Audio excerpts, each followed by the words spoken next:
Welcome back to another episode of the Nonprofit Show. I got to woman up and say this has been one of my most anticipated episodes of 2020 because we have none other than Robin Nathaniel on. He's going to talk to us about what? Human connections on social media. Is it true? Can we do this? Yes, we can. We can. Hey, they seem like they don't match, but we're gonna connect them today. I love it. I love it, love it, love it. Social media is one of those things that it is a scourge. It's an opportunity. It's illuminating. It's disheartening. It's everything, right? And I just can't wait to learn from you, Robin. I think this is going to be one of those things that is going to just rock our world. And so I'm really excited. You know who else rocks our world are our amazing presenting sponsors. And they include Bloomerang, American Nonprofit Academy, Staffing Boutique, Holdings, Nonprofit Banking, Interim Executives Academy, Your Part-Time Controller, Fundraisers Friday, JMT Consulting. I'm Julia C. Patrick, CEO of the American Nonprofit Academy. I'm flying solo today with none other than Robin Nathaniel. Woohoo! Welcome, my new best friend. Julia, I am totally pumped about our episode. Thank you so much for having me. I can't wait to provide some value today. Well, thank you. And I'm just thrilled to have you on. I would welcome everybody to visit Robin's website, robinnathaniel.com. And he has a TED Talk there that you can watch, and it's really cool. And so really exciting. And I just want to get into this because I think we have a lot to talk about in a very short period of time. So the sync method, let's start off there. What does this mean, Robin? So at the end of my TED Talk, I introduced to the world this framework for intentionally communicating with people, right? Especially how you end conversations. When I left the stage, I wanted to write a book. I didn't know what the book would be, what it would be about, but I knew that I had all of these scattered thoughts around social media and human connection. And then it hit me like a ton of bricks after I had an interview with a gentleman named David. And he just asked me about my framework in a way that made me realize this is the book. So I went and wrote a book about it. It's called Social Media Sync. And basically, a quick and dirty breakdown. Feel free to stop me, Julia, if you have any questions. Yeah, I will. S is for simple. On social media, sometimes people want to show up with the most complicated versions of the most simple concepts, like the dexterity of the velocity of the manufacturing. Like, no, dude, just slow it down. We build things. Simplicity also sometimes has a negative connotation online, on social. So the first pillar of my framework is to really simplify things. Messages that you could say in 4 words, don't say them in 20 words. If you don't need to do fancy, graphics and designs, and you can just have a simple medium to provide the value, do that. Y is for yield, specifically yield to your intentions. On social, people just show up because they're trying to get something. For nonprofits, it might be like, give me my donation. We have an event. Come to our event. We're looking for board members. Will you be a board member? It's always gimme, ask. Where if we pause for a minute before we create anything and identify what is our intention, how do we want our community, the people that we serve, how do we want them to feel? What action do we want them to take before we start creating something? We can operate on social with intention. Any questions, Julia, before I go to N and C? Okay, my friend, you had me at like the first 2 things. I can't believe this is going to get better because yes, especially in the nonprofit world, we just are like a fire hose spraying out all this information that is overwhelming, and so we lose people. So okay, wow, okay, I'm loving the first 2. Go on, baby. Two down, 2 to go. So for N is for natural. On social media, I say that people spend too much time in what I call the makeup room. Hey, do we have our lights right? Do we have the right camera? Do I have the right clothes on? Is it blending correctly with the background? Like all of the things, when in fact, your audience, whether they could see you or not, they just need the value. They just need to get from you what it is that will make their life better at the end of the day, right? Especially in our space in the nonprofit world. So in natural is like show up in a way that's authentic to you. What are you comfortable with? You don't have to like go online and talk about what you ate for breakfast, right? But Mhm.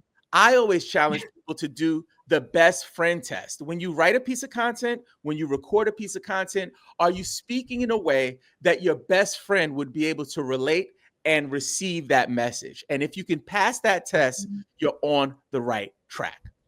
C, last but not least, is change it up. We see people on social kind of running the same play, and honestly, we look at it like it's checking a box. There's no Yep.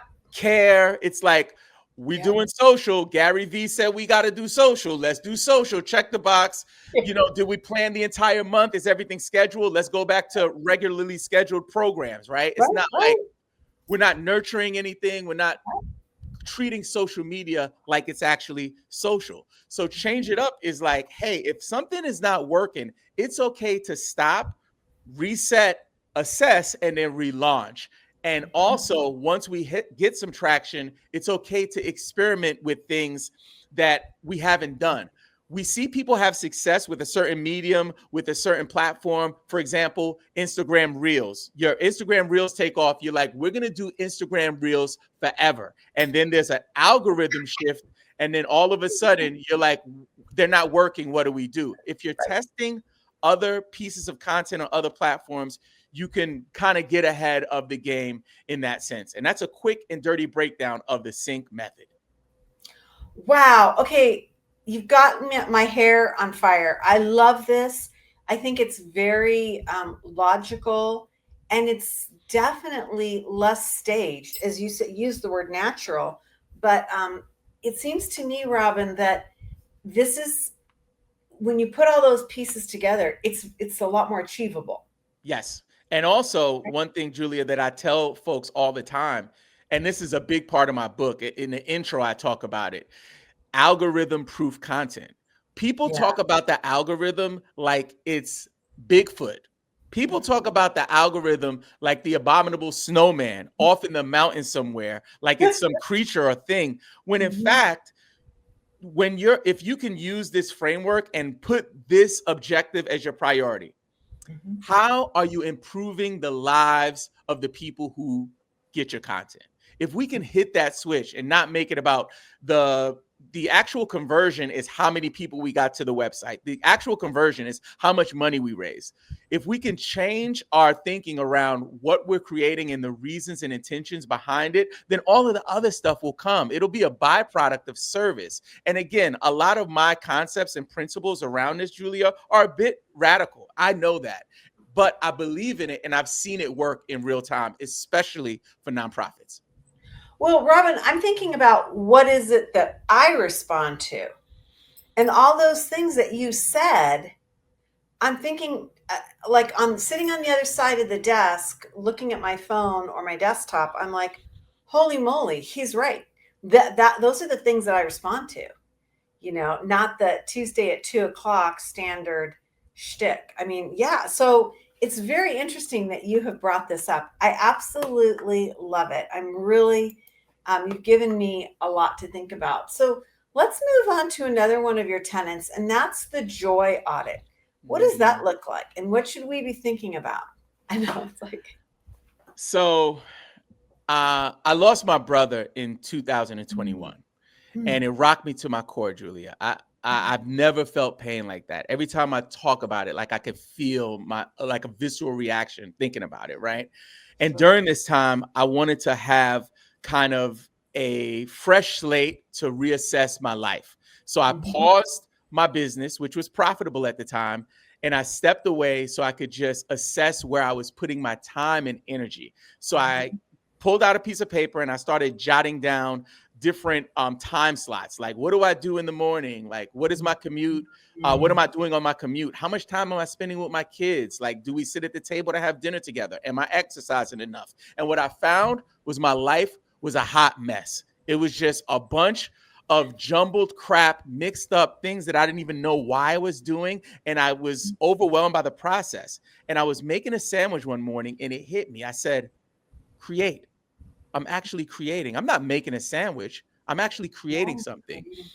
Yeah. Having coffee with my wife in the morning. I'm not having coffee with my wife. I'm connecting. And then going into the office to help my clients or work for my employers. I'm not going to work, I'm contributing. And once I could identify those three pillars, I said, it's my joy audit. It's me looking at if I'm not doing one of these three things, I'm not serving my purpose and I'm not going to find joy. So if in fact it doesn't fit into one of those three buckets, snip, snip. I cut Mhm. it out cold turkey, which meant I had to say no to certain opportunities, which meant I had to make certain sacrifices. But now I know that I'm fully aligned when I operate on my day to day life. That's online, but also in person, professionally, as well as my important family relationships and, responsibilities. Wow. Thank you for sharing that personal story. And I love that you did this because I feel that one of the things that I witness in the nonprofit sector is tremendous burnout and the phenomenal stress and duress that nonprofit leaders and staff, board members, um, the burdens that they carry. I mean, we don't talk about joy in the nonprofit sector, do we? We look at that almost as like something that's taboo because we're dealing with such heavy duty issues. And so I love that you kind of like bring this up to say, where are we and how is it that we're going to show up the most powerful, right? And I mean, Yep. because if you're not powerful, you can't deal with all the crapola that we have to deal with in the nonprofit sector. Yeah, it's almost like trimming the fat, and the things that are taking away from our joy, Mhm, and if and we're prioritizing them, it just seems mhm, counterproductive, right? mhm. Especially in the nonprofit space. Like you said, burnout is totally a thing for nonprofit leaders. I find that so many nonprofit leaders wear more than one hat. It's Mhm. almost like common practice in this space, right? Like the janitor is also like the communication specialist, Yep. the CFO is also the COO. And Mhm, depending on the size of the organization, it could look different. For me, I had the luxury of working for a pretty large nonprofit. Like I started my career in the nonprofit sector, which is what led me back here to help nonprofits with social media. $23 million budget, one of the biggest branches in the country. But what I found was, even with a large nonprofit, there was ridiculous turnover, there was tons of burnout, and people were still wearing multiple hats. So, mhm. regardless of the size of the organization, prioritizing joy could help us not only become more effective at work, but could also help us have greater impact for our audience and the people that we serve. Yeah, I love that you said that because I agree with you. We're not doing ourselves any favors in terms of becoming more sustainable and more powerful if we keep blowing through our people and we're just trashing them, right? I mean, who works well with that? I mean, I see you have my beloved son's paraphernalia on your wall. I mean, if we talk to a professional athlete and just said run and gun until you drop, that's not sustainable, right? I mean, no, we Yeah. have to be thinking about this as how we navigate our own abilities and our own health. And that's mental, physical, economic, spiritual. I could go on relationships. It's a lot of health, right? What is it that at the core we're supporting in ourselves so that we can be supportive of our mission? Yep. And I don't know, it's such a hard issue, Robin, to talk about. I think a lot of times in the nonprofit sector, we wear our misery like a badge of honor. You know, I don't know what that is. I mean, that's for another show, but do you see I see. I've seen it. I see it. I've lived it.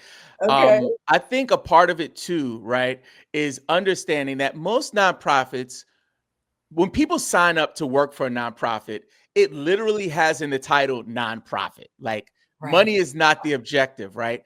However, it takes money to actually spread the mission and have the impact, right? Whether you're an organization like the YMCA, where you have membership and you have housing, all of these different things that you offer, or if it's a place that builds wells in Africa, it's going to take money to gather the resources for the material, for the infrastructure right on down the line.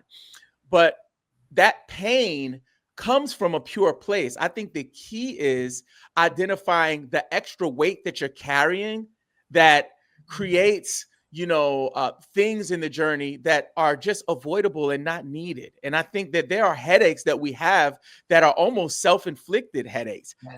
I tell a lot of nonprofit leaders that they look at their books and their projections and they play it safe. This is the play we had. We had marginal growth, maybe 5% increase on whatever the objective was, whether it's fundraising or generating revenue if they offer a service. And we say, okay, cool, let's make some slight tweaks and see if we can get to 6%. When in fact, an area like social media and marketing, which most nonprofits are ignoring, if we're going to keep it real, if we prioritize a line item in our marketing budget to say, maybe let's stay away from billboards a little bit this year and try this internet thing, it could have explosive effects on what you're trying to do, which at the end of the day is making people's lives better. Yeah, and I love that you kind of thread the needle back through, because I feel this joy component makes somebody engage more with their nonprofit. If it's all gloom and doom, and there's gloom and doom in our sector, undoubtedly. But if you don't ever show how a donor or a supporter or a champion of your organization can find joy and bring solution and bring, dare I say, happiness, I think that you cut out a lot of engagement. What do you think about that? I agree wholeheartedly. You do? One of the nonprofits that I work with, they have a very sensitive topic, right? It has to do with children and SA. Like, it's a very sensitive topic when we talk about kids and kids being victims, right? So it's heavy. However, the fact that they can provide legal services, they provide medical services, they provide counseling services, they provide enrichment programs, all under the same roof, is a positive thing, despite the fact that the actual service is supporting people who have experienced some of the wickedest trauma known to man, woman, or child. They still have an umbrella of hope. So there's a way to frame the message that can not just help the people we serve, but also inspire the public to be volunteers, donors, or supporters. I love it. Okay, so we've talked about social media, I'm going to say structure, looking at with your sync method, looking at the different ways that we show up. And then we talk about the joy audit. What we show up with, I'm going to say, these are my words, not your words. So correct me if I'm not hearing you. Like, what is our vibe? What is it that we're actually doing, as opposed to the task management, that bigger picture? So then let's move on to the next thing. And I want to really dig down on this. And that is the nonprofit social media startup plan. Because what I'm hearing you say, Robin, is that for most of us, we might just need to restart. I mean, maybe we've been in this space for a long time, but it's like, throw it out, let's start. And not just that we're a startup nonprofit, but we're going to restart our engines. What should that look like? I love this question. And this is going to be my favorite part of the show. I know it right now. So that's going to be tough to beat, my friend, because I think you've been on fire. I pray and hope that folks take notes and put this into practice. Okay. So the first things first, depending on your organization, right? So I can throw out as much knowledge as I want, blanket statements, but this is really going to depend based on the size of your organization. Are you a new nonprofit? Are you mid-size? Are you a large multi-million-dollar nonprofit? It could vary, but I like to talk about principles over tactics, right? So these principles can work whatever size you are, and I just pray and hope it brings you value. So step one, we need to identify our bandwidth. How much physical, mental, space do we have for this thing, social media? Who is the person? Is it the communications specialist that we talked about earlier? That's also the janitor, also makes the board books, also does our finances, like does a bunch of things, or is it our intern that's brand new and a little fresh, right? So Mhm. identify the bandwidth. How much space, time, energy, brain power do we have for this project, and identify that right person. Is the right person in the right seat on the bus, right? So Mhm. that might be switching people around, assessing what people's workload is, and then making the necessary adjustments. So maybe Sally, who's cleaning up and is the communications person, shouldn't be cleaning up, and you should give her the bandwidth to work on this. So that's the first step. The second step is I would sit around the room and identify really who is our audience. Our audience might be a little different than the people we serve. Our audience might be the volunteers that we're trying to bring in. It might be the donors. It might be the people we serve. So sitting down and having a real conversation and a real target audience discussion, and identifying a true customer or audience avatar, so we know who we're speaking to when we get online with this new social media strategy that we'll be rolling out. So that's the second step. Now, the third step is where we get into the mind, the psychographics, the demographics of the people that we're serving. We want to know where people hang out. So once we identify our audience, we want to know, okay, where do they hang out online? Are they on Facebook? Are they on Instagram? Are they on TikTok? Are they on YouTube? Where do they spend their time? Now, how do you find that out? The first step is to just ask them. If you have a small amount of people that you serve, I would do like Zoom calls and get deep into where they spend time online, what are their needs online, etc. If you have a bigger population, like an email list, for example, then I would launch an online survey to get that information and a little bit more if you can. So once you identify the bandwidth, audience, and platform, the next stop is to figure out what medium are we going to use in terms of the social. We might have somebody on our team who is really good with photography. If that's the case, maybe we need to lean into our strengths. Maybe we have a person that's really comfortable using their phone to create online videos.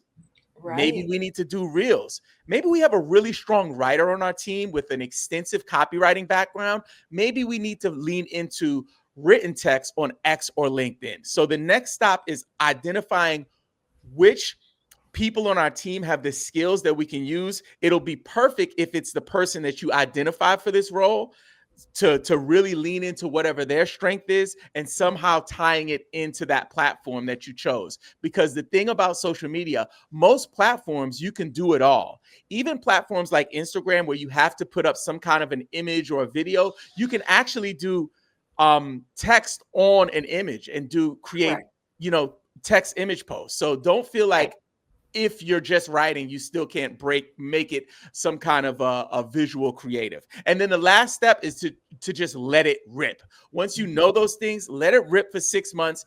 Don't give up. Give it Okay. 6 months, and then at the end of 6 months, if you see marginal growth or marginal increase in terms of your objective, whether it's views, reach, or comments from people about what you're doing, then you know you're on the right track, and I would stay consistent. If you see a flat line, we might need to tweak. And that's a quick and dirty startup for social media for nonprofits. I love that you're giving us the window of 6 months. I find that fascinating because it seems to me like within 6 months, you can get your people up to speed. Whether that, I love your comment about the janitor who's also the head of communications, and that's real. Oh my God, when you said that, I'm like, holy moly, that's totally real. But you get people up to speed, understanding the nuances. I mean, it's not going to be a surprise at the end of the 6 months. It's going to be something I think they're going to be seeing with a journey, don't you think? I mean, that they're going to be interfacing and experiencing what's going on, the highs and the lows. Absolutely. And one thing that I tell folks all the time, if that's overwhelming to you, then hire someone to kind of get you on track. Like I do this Got for folks all the time. If it's not me that you hire, if you have the resources, hire someone, at least a strategist, to come in to help you lay down the framework so your team is just not operating blindly. But assessing your data, some people do weekly, some people do monthly. Just make sure that you are assessing it so you can, have some trackable results that you can pay attention to. But also in the 6 month period, if you see something working remarkably well, then we can adjust. Hey, maybe we need to do a little more of that, but still Right. continue to experiment so you have other options. Right. I love that approach. And I would say that this is not would be nice to have. This is a gotta have. And so if you're a nonprofit and you're like, holy moly, I want to do this, but I don't know how, go out and fundraise the support for this. Get somebody to underwrite that talent or that investment. I mean, there are foundations out there and community partners that are looking to do things like this, right? They want to get behind a new strategies, bigger thinking that really will bring in a lot of opportunity. And so this is one of those things, Robin, I think you can get funded. That's just my personal wave the flag Yeah, moment. I agree. And honestly, you just triggered something in my mind that it's like the second interview that I've done in the last couple of weeks that it makes me think about this. I'm toying around with the idea of doing a new newsletter that sends out a list of applications for grants Mhm, weekly for nonprofits. So that way it's fresh on their mind. I have an mhm. existing newsletter now. It's called Land the Talk, landthetalk.com. If people sign up for it, they get a free couple of ebooks and I give them a preview of my book. But I'm thinking about doing a new one. And I even saved the name for it. I just haven't launched it. And you're pushing me to maybe get started with that. Well, I think you've pushed a lot of our viewers and a lot of our listeners, certainly me. I know on my team, I have loved what you've had to say. And I think what's so interesting about your process here, Robin, is that to me, it's very, very, again, we used this word earlier, it's logical, but it's natural. It's not, it's much more approachable. And because it's approachable, it's achievable. And I Mm. love that. I love about what you shared. I think it's been really, really cool. So thank you. And like I said, I knew this was going to be one of my top favorite shows of the year. I'm just so excited. You're going to get a call from me to get you back on for some other things because you said some things that like switched in some new thoughts, and that I have just really enjoyed this. I told you in the green room it was going to go by fast, and our time is up. I I could have know. I could have did this for another hour, Julia. You're killing me. I know. No, I'm the same way, Robin. I'm the same way. I have like a bajillion questions to ask you. And I know the minute we sign off, I'm going to have a bajillion more. And so throughout the day, I'm going to be thinking about things. So we definitely need to get you back on. But until we do, you can reach out to Robin Nathaniel. He's a social media strategist, a total whirlwind of talent and thought. Check out robinnathaniel.com. And on that site, you will be able to watch his amazing TED Talk and really connect through with some of his thought leadership. A lot of times, Robin, I don't need to tell you this, but we come across people who are experts in social media strategy and communications, but they haven't worked for a nonprofit. And so I was like so excited when I was able to find somebody who had been in the trenches and kind of brings two very disparate roles together. So it's really been fabulous. Thank you so much. Thank you for having me on. It's been a lot of fun. We have had some great comments come in during the show, and one of them has been, Robin, you have to come back.